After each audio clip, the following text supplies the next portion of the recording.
ก็ทักทายสบายดีทุกคนวันนี้เราก็พาทุกคนมาตีจักรจันทร์อีกแล้วทุกคนวันนี้ฮะเขาก็มาตีได้เติมนึงเลยทุกคนตอนนี้กำลังสิเลาะเมืองทุกคนเลย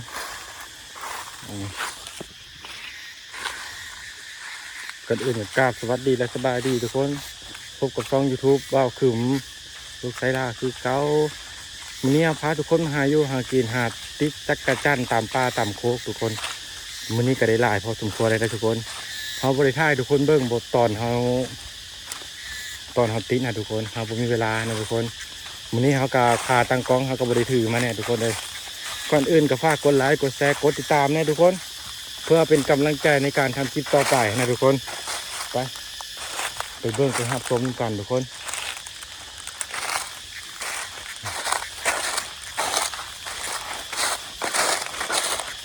อุปกรณ์การติดเขาก็คือมีไม้แหละทุกคนไม้ทุกคนได้ยินเสียงจักรจันทร์ฮ้องนะนั่นแหละทุกคนเขาไปถือขาตั้งกล้องมามันทุกคนพาดกระติดหลายๆตาเนี่ยเด้อเสียงมันฮ้องทุกคนโอ้อยู่สูงทุกคน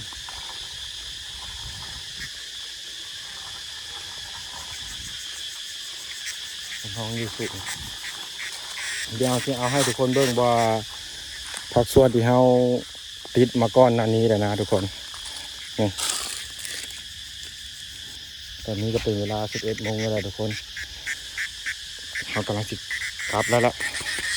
เดี๋ยวให้ทุกคนเบิ่งนี่ทุกคนมาอยู่แล้วมันนี่ทุกคนนี่นี่ว่านี่ทุกคนกระจันนี่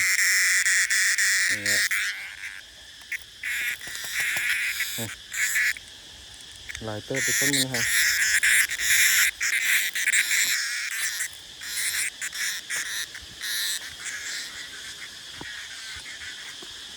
ตอนนี้เรากำลังติดหาเลาะมือทุกคน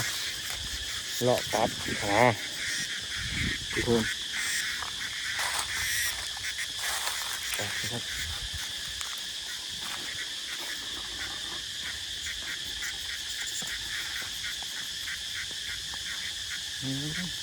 ให้ดูทุกคนบรรยากาศนะอยู่ในโค้กนี่เสียงจักรจันทร์ฮ้องเลยไล่ทุกคนบอกให้วะ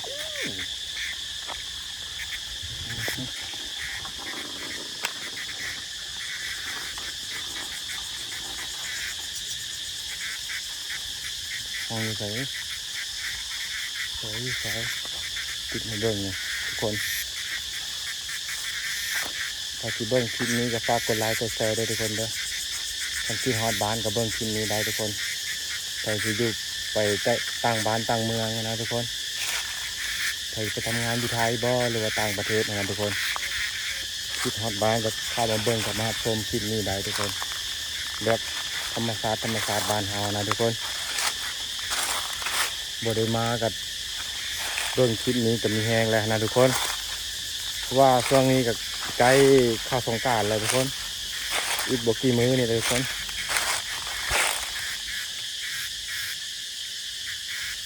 มันดูสูง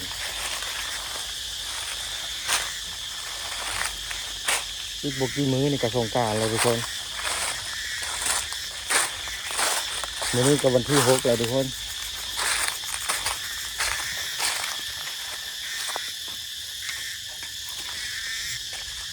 บุญสงกรานต์ประเพณีฮด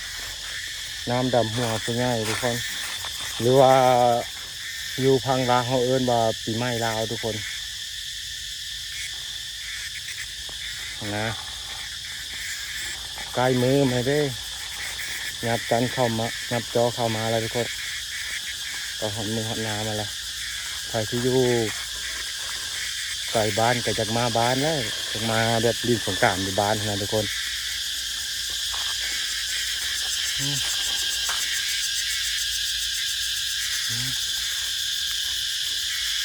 รู้สึกว่า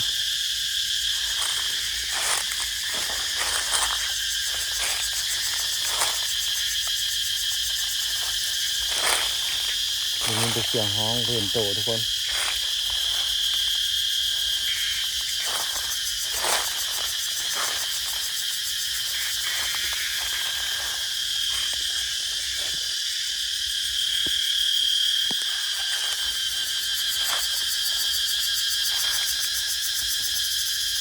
อ้ย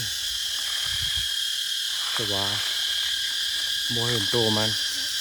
ต้องเบิ่งดีๆเลยทุกคนคำใดคำหนึ่งเขาบ่เห็นมันเลย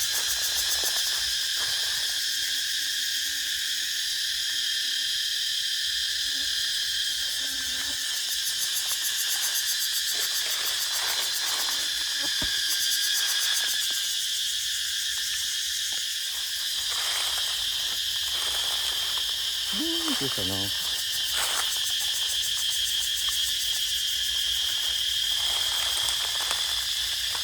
นี่ที่น้ำกระหลายทุกคนเลยมาแก้มือจากมือนั้นทุกคนมือนั้นเขาติดไปก็ค่อนข้างหน่อยเพราะว่าบทได้จักได้เลยนะฮะนี่เราเลยมาแก้มือนี้ก็ถือว่าได้หลายเติบถือว่าแก้มือผ่านอยู่บนนี้ทุกคนเลยแล้วทุกคนเลยติดมือเดียวให้ทุกคนเบิ่งเนาะเพราะว่าขาดตั้งกล้องเขาไปถือมาแล้วมันก็เลยยากงานเลยทุกคน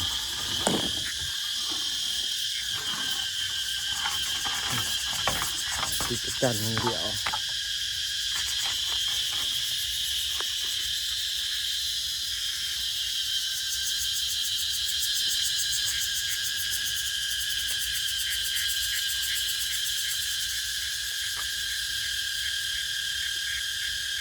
ก็บ่อยากถือแล้วทุกคนมือเดียวเลย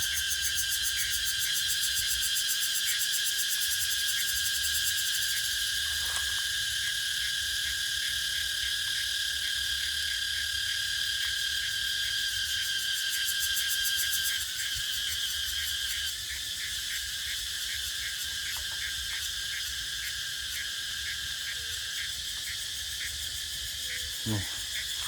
ได้เฉยทุกคนเห็นปะ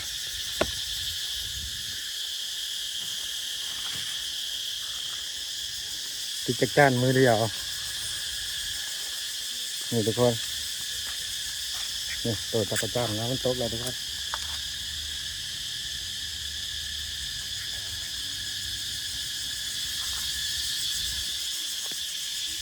นี่ทุกคน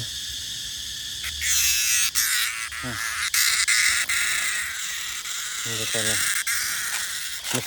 มันจะจับอยู่ตามต้นไม้แบบนี้ทุกคนนี่นั่นแล้วทุกคนถ้าคือบอเอามือเด็ดทุกคนเพราะว่าเอามือเด็ดแล้วมันติดมือนะทุกคนมันจะใจปากกัดเองทุกคนนะกัดส่วนที่มันนะทุกคนที่มันมีต่างนะทุกคนต่างหรือว่ากะเอานะทุกคนนะก็ประมาณนี้แหละทุกคนอากาศจะได้ขอจบคลิปในคำนี้ก่อนทุกคนเขาจะขอติดจักจันต่อก่อนทุกคนหาเลาะมือนะทุกคนว่ามันบุมีคนจับกล้องให้มันท่ายากทุกคนขาตั้งกล้องให้กับไปถือมานะทุกคนมีแต่ซ้ำนี่แหละมีแต่ให้อยู่ดีมีแห้งแหละทุกคนสวัสดีปีใหม่ลาวเด้อทุกคนเด้อได้ทุกคนลาไปก่อนคลิปนี้